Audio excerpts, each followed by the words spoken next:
राजनीतिक व्यवस्था की अवधारणा भाग 2। मैं Kaushal Kumar Sen, assistant professor political science, Babu Shobharam government arts college Alwar.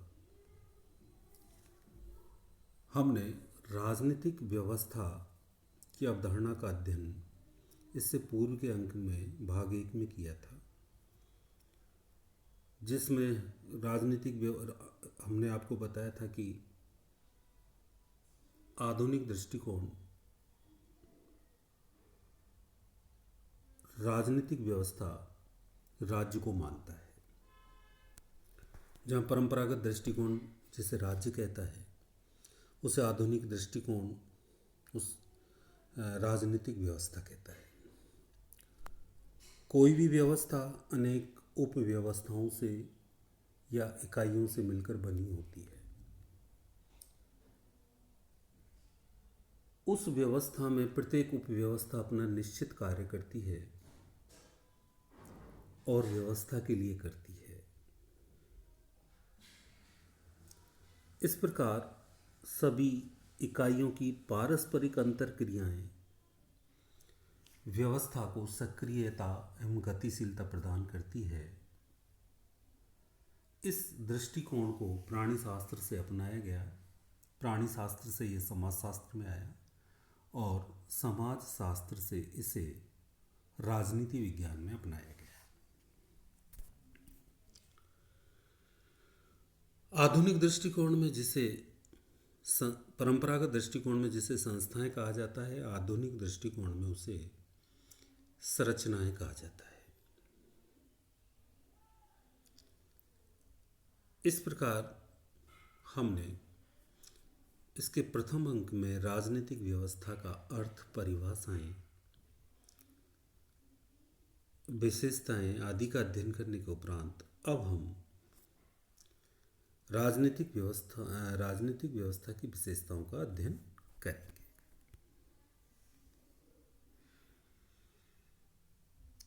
Almond and Pavel ने समस्त राजनीतिक व्यवस्थाओं अर्थात राज्यों में 5 सामान्य विशेषताएं बताई हैं कि किसी भी राजनीतिक व्यवस्था में आमंड एंड पावेल के अनुसार ये 5 विशेषताएं जरूर पाई जाएंगी। पहला है राजनीतिक व्यवस्था की सार्वभौमिकता। इसका तात्पर्य है कि चाहे पुरातन समाज हो, चाहे नवीनतम आधुनिक समाज हो, कि जब मानव ने व्यवस्थित अध्ययन रहना शुरू कर दिया, जब मानव ने व्यवस्थित रूप से रहना प्रारंभ कर दिया तो राज्य का निर्माण हो गया।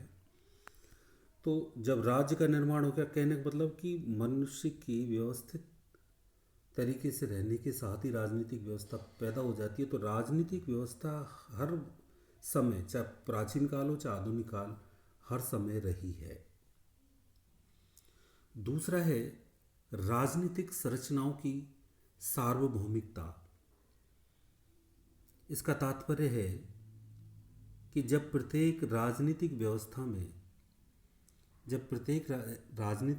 में कुछ राजनीतिक संरचनाएं होती हैं जो निश्चित कार्य करती हैं। कहने का मतलब अकेला राज्य कोई कार्य नहीं कर सकता, राज्य में संस्थाएं होती हैं जो कार्य करती हैं। तो यहाँ आधुनिक दृष्टिकोण राज्य को राजनीतिक व्यवस्था मानता है और संस्थाओं को संरचनाएं मानता है। तो यदि राजनीतिक व्यवस्था है तो डेफिनेटली उसमें संरचनाएं भी जरूर पाई जाएंगी, चाहे विकसित समाज रहा हो चाहे परंपरागत पुरातन समाज रहा हो। तीसरा है राजनीतिक कार्यों की सार्वभौमिकता। यदि राजनीतिक व्यवस्था है तो राजनीतिक संरचनाएं भी रही हैं, और राजनीतिक संरचनाएं रही हैं तो राजनीतिक संरचनाओं के कार्य भी रहे हैं।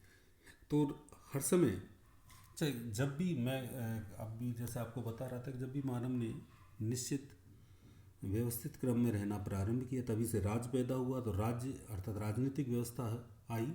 राजनीतिक व्यवस्था आई तो राजनीतिक व्यवस्था में कार्य करने के लिए राजनीतिक संरचना आई, और राजनीतिक संरचना आई तो राजनीतिक संरचनाओं द्वारा निश्चित कार्य किया गया। जैसे कानून निर्माण का कार्य तो व्यवस्थापिका द्वारा किया जाता था, कानून को लागू करने का कार्य वह कार्यपालिका द्वारा किया गया, और कानून के अनुसार न्याय करने का कार्य न्यायपालिका द्वारा किया गया। तो राजनीतिक कार्यों की भी सार्वभौमिकता रही है। चौथा है राजनीतिक संरचनाओं की बहुकार्यात्मकता। सभी राजनीतिक व्यवस्थाओं में पाई जाने वाली राजनीतिक संरचनाएं बहुल कार्यवादी होती हैं।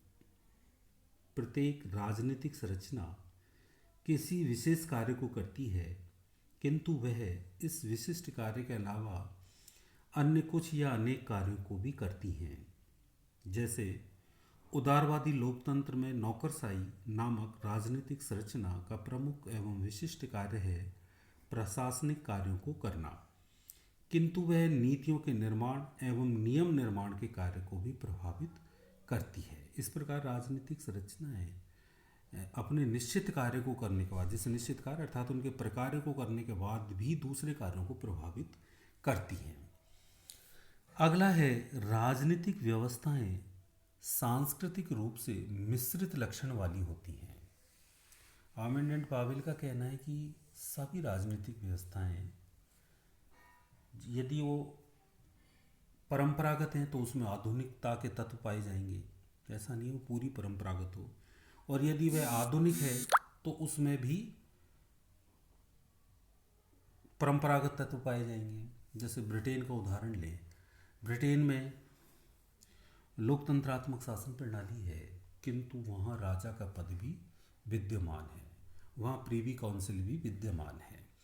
तो इसी प्रकार भारत में हमने आधुनिक शासन प्रणाली लोकतंत्र को अपनाया गया, किंतु यहाँ जातीय, सांप्रदायिक, धार्मिक संगठन भी कार्य आदि अनौपचारिक संगठन भी कार्य करते हैं। तो राजनीतिक व्यवस्थाएं पूर्ण रूपेण आधुनिक नहीं हो सकती और पूर्ण रूपेण परंपरागत नहीं हो सकती, इनमें दोनों में ही तत्व अर्थात मिश्रित लक्षण पाए जाते हैं। इस प्रकार आमंड एंड पावेल ने ये 5 विशेषताएं बताई। अब हम राजनीतिक व्यवस्था से संबंधित 2 मॉडल, 2 विद्वानों, एक डेविड ईस्टन द्वारा और दूसरा आमंड एंड पावेल द्वारा दिया गया है। तो डेविड ईस्टन द्वारा प्रतिपादित राजनीतिक व्यवस्था के प्रतिमान का हम अध्ययन इस अंक में करेंगे। डेविड ईस्टन ने अपनी पुस्तक द पॉलिटिकल सिस्टम में सामान्य व्यवस्था सिद्धांत तथा राजनीतिक व्यवस्था सिद्धांत के बारे में अपने विचार प्रस्तुत किए हैं। ईस्टन के अनुसार राजनीतिक व्यवस्था वास्तव में निवेशों को निर्गत में बदलने की व्यवस्था है। डेविड ईस्टन के मॉडल में राजनीतिक व्यवस्था के 2 कार्य हैं, निवेश और निर्गत। विद्यार्थी यहाँ ध्यान देंगे कि डेविड ईस्टन राजनीतिक व्यवस्था को एक मशीन की भांति मानते हैं, जिसमें एक तरफ से इनपुट जाता है अर्थात एक तरफ से निवेश होता है। राजनीतिक व्यवस्था जो निवेश अर्थात इनपुट राजनीतिक व्यवस्था के अंतर्गत आते हैं, उन्हें आउटपुट में अर्थात निर्गत में बदलती है। प्रत्येक राजनीतिक व्यवस्था एक पर्यावरण में कार्य करती है। उस राजनीतिक व्यवस्था पर बाहर से भी दबाव रहते हैं और अंदर से भी उस पे दबाव, अर्थात वो राजनीतिक व्यवस्था उस पर्यावरण में अपने आप को अनुकूलन करके रखती है। वैज्ञानिक अर्थात राजनीति विज्ञान को विज्ञान बनाने वाले ये विद्वान, जो व्यवहारवादी विद्वान डेविड ईस्टन, उन्होंने वैज्ञानिक तरीके से राजनीतिक व्यवस्था की निर्माण प्रक्रिया को, राजनीतिक व्यवस्था की कार्यशैली को समझाने का प्रयास किया है। निवेश ये राजनीतिक व्यवस्था के ऐसे कार्य हैं जो उसे गति प्रदान करते हैं। इनको ईस्टन ने 2 भागों में बांटा है, मांग और दूसरा है समर्थन। ईस्टन के अनुसार राजनीतिक व्यवस्था जिस पर्यावरण में क्रियाशील होती है, उसमें अनेकानेक प्रकार की मांगें पैदा होती हैं और राजनीतिक व्यवस्था से आशा की जाती है कि वह इन मांगों की पूर्ति करे। इन विभिन्न प्रकार की मांगों को उसने 4 वर्गों में बांटा है। व्यवहार का नियमन करने वाली मांगें। दूसरा है सेवाओं एवं वस्तुओं की प्राप्ति की मांगें। तीसरा है राजनीतिक व्यवस्था में साझेदारी की मांगें।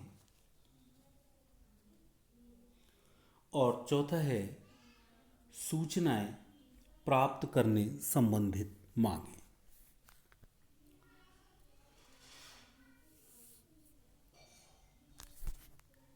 इन मांगों के साथ समर्थन भी होता है, अर्थात राजनीतिक व्यवस्था में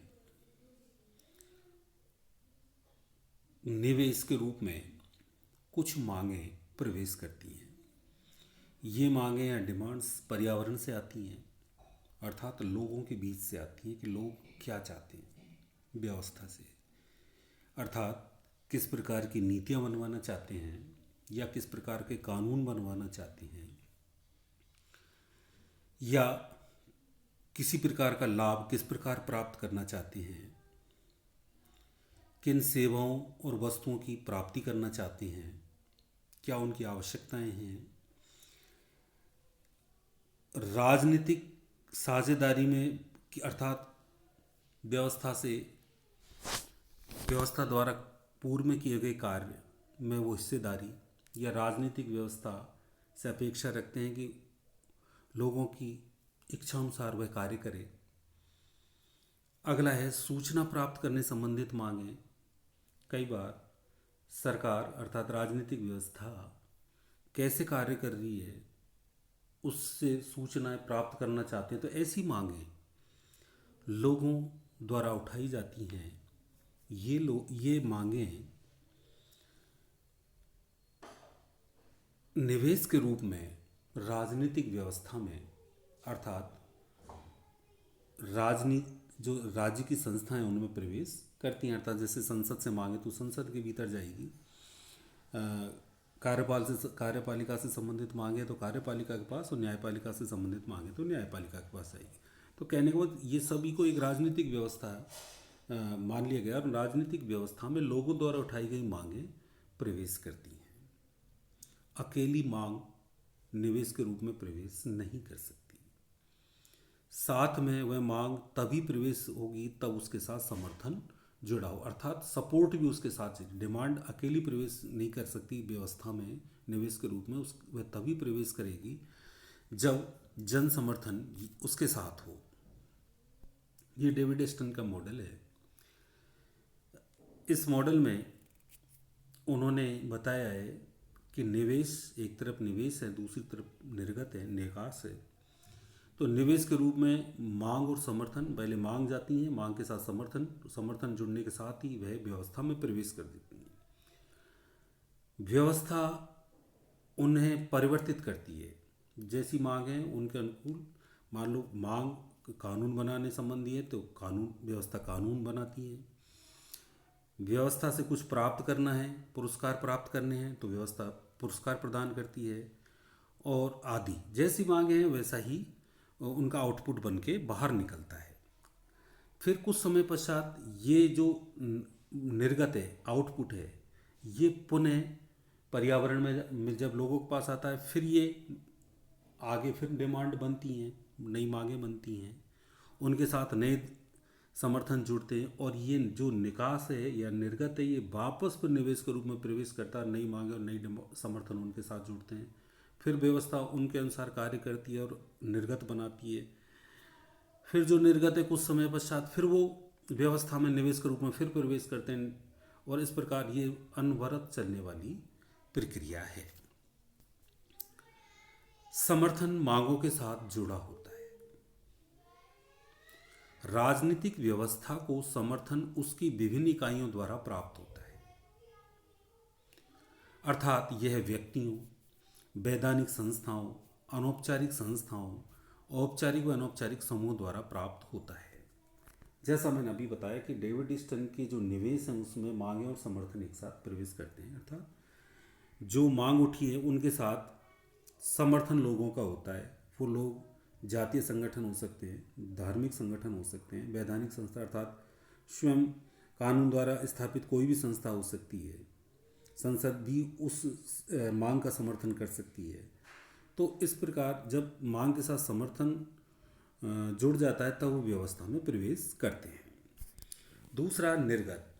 जैसा मैंने अभी आपको बताया, राजनीतिक व्यवस्था निवेश को निर्गत में बदलती है। जो मांग और समर्थन राजनीतिक व्यवस्था के अंदर जाते हैं, राजनीतिक व्यवस्था उनका रूपांतरण करती है, अर्थात राजनीतिक व्यवस्था से तात्पर्य, जैसा मैंने आपको बताया कि राज्य की संस्थाओं के अंतर्गत ये मांग और समर्थन जाती है। जिस संस्था से मांग लोगों की है उस संस्था के पास वो मांगे जाती है, और वो संस्था मान लो संसद से कानून बनवाना है तो उस संसद उस व्यवस्था राजनीतिक व्यवस्था होगी और वो उस मांग को कानून में कन्वर्ट कर देती है।